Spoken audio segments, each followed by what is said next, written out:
പിണറായി വിജയൻ വേദിയിലിരിക്കുന്ന സമയത്ത് യോഗി ആദിത്യനാഥിന്റെ സന്ദേശം വായിച്ച് ആവേശഭരിതനാകുന്ന ദേവസ്വം മന്ത്രിയെ കണ്ട് എത്ര ബിജെപിക്കാർ കോരിത്തിരിച്ചു കാണും. ശബരിമലയിലെ UDF ഞങ്ങൾ ഇന്നലെ വളരെ കൃത്യമായിട്ട് പറഞ്ഞല്ലോ.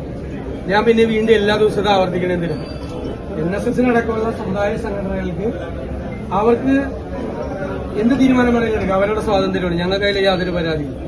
ഞങ്ങളുടെ തീരുമാനം രാഷ്ട്രീയമായ തീരുമാനമാണ്. ഞങ്ങൾ 3 പ്രധാനപ്പെട്ട ചോദ്യങ്ങൾ ഉയർത്തിയിട്ടാണ് ഞങ്ങൾ ഗവൺമെന്റിനോട് മറുപടി പറയാൻ ആവശ്യപ്പെട്ടത്. ഒന്നാമത്തെ ചോദ്യം, ഇപ്പോൾ ഈ 10ാമത്തെ വർഷം എവിടെ നിന്നാണ് പെട്ടെന്നൊരു അയ്യപ്പ ഭക്തി ഉണ്ടായത്? ചോദ്യമല്ലേ? ശബരിമലയിൽ ആചാര ലംഘനത്തിന് അനുകൂലമായ സത്യവാങ്മൂലമാണ് സർക്കാർ കൊടുത്തിരിക്കുന്നത്. ആ സത്യവാങ്മൂലം തിരുത്താൻ സർക്കാർ തയ്യാറാവും. ഒന്നാമത്തെ ചോദ്യം. രണ്ടാമത്തെ ചോദ്യം, നാമജപ ഘോഷയാത്ര ഉൾപ്പെടെ NSS പ്രവർത്തകർക്ക് ഉൾപ്പെടെ രാഷ്ട്രീയ പ്രവർത്തകർ ഉൾപ്പെടെ ആയിരക്കണക്കിന് കേസുകളാണ് എടുത്തിരിക്കുന്നത്. ആ കേസുകൾ പിൻവലിക്കാമെന്ന് ഉറപ്പ് നൽകിയതാണ്.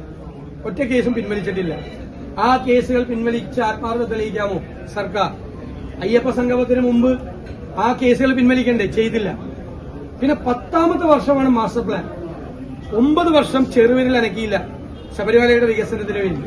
10ാമത്തെ വർഷം ഇലക്ഷൻ മുന്നിൽ കണ്ടുകൊണ്ട് ശബരിമലയുടെ മാസ്റ്റർ പ്ലാനുമായി ഇറങ്ങിയിരിക്കുന്ന കപട ഭക്തി പരിവേഷക്കാരെ ഞങ്ങൾ ജനങ്ങളുടെ മുന്നിൽ തുറന്നു കാണിക്കുന്ന രാഷ്ട്രീയ ദൌത്യം, ഞാൻ അടിവരയിട്ട് പറയുന്നു, പൊളിറ്റിക്കൽ മിഷൻ ആണ് ഞങ്ങൾ ഏറ്റെടുത്തത്. ഞങ്ങൾ കൂടിയാലോചനകൾ പ്രകാരം ഞങ്ങളെടുത്ത തീരുമാനമാണ്. ഗവൺമെന്റ് ഭക്തജനങ്ങളെ കബളിപ്പിക്കുമ്പോൾ ആ ഗവൺമെന്റിന്റെ പൊയ്മുഖം വലിച്ചു മാറ്റി ആ ഗവൺമെന്റിന്റെ യഥാർത്ഥ മുഖം ജനങ്ങളുടെ മുന്നിൽ കാണിക്കേണ്ട ഉത്തരവാദിത്വം ഞങ്ങൾക്കുണ്ടായിരുന്നു. അത് 7 നിലയിൽ പൊട്ടിപ്പോയി. സംഘാടകത്തിന്റെ കുറവുകൊണ്ടും പിന്നെ യോഗി ആദിത്യനാഥിന്റെ സന്ദേശമാണ് വായിച്ചൊരു മന്ത്രി കോൾമയിൽ കൊള്ളാണ്. UDF ഗവൺമെന്റിന്റെ കാലത്ത് ഒരു ദേവസ്വം ബോർഡാണ് ഇങ്ങനെ ചെയ്തതെങ്കിലോ എന്തായിരുന്നു കേരളത്തിൽ CPMന്റെ പ്രചരണം? പിണറായി വിജയൻ വേദിയിലിരിക്കുന്ന സമയത്ത് യോഗി ആദിത്യനാഥിന്റെ സന്ദേശം വായിച്ച് ആവേശഭരിതനാകുന്ന ദേവസ്വം മന്ത്രിയെ കണ്ട് എത്ര ബിജെപിക്കാർ കോരിത്തിരിച്ചു കാണും.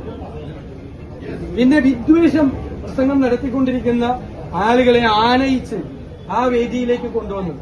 എന്ത് സന്ദേശമാണ് കൊടുക്കാൻ ആഗ്രഹിക്കുന്നത്?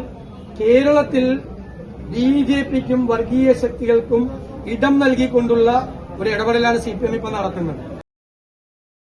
നിങ്ങളൊരു നഴ്സാണോ എങ്കിൽ ജർമ്മനിയിൽ പോകുവാൻ എന്തിന് ലക്ഷങ്ങൾ മുടക്കണം? അതും വിജയം വരെ സൗജന്യ ജർമ്മൻ ഭാഷാ പരിശീലനം യൂറോലീപ് നൽകുമ്പോൾ. Free education, free paper work, free placement assistance. ഇനി സൗജന്യമായി ജർമ്മൻ ഭാഷ പഠിക്കാം, സൗജന്യമായി ജർമ്മനിയിലേക്ക് പറക്കാം. യൂറോലീപ് immigration consultancy, Kannur, Thrissur and Kollam.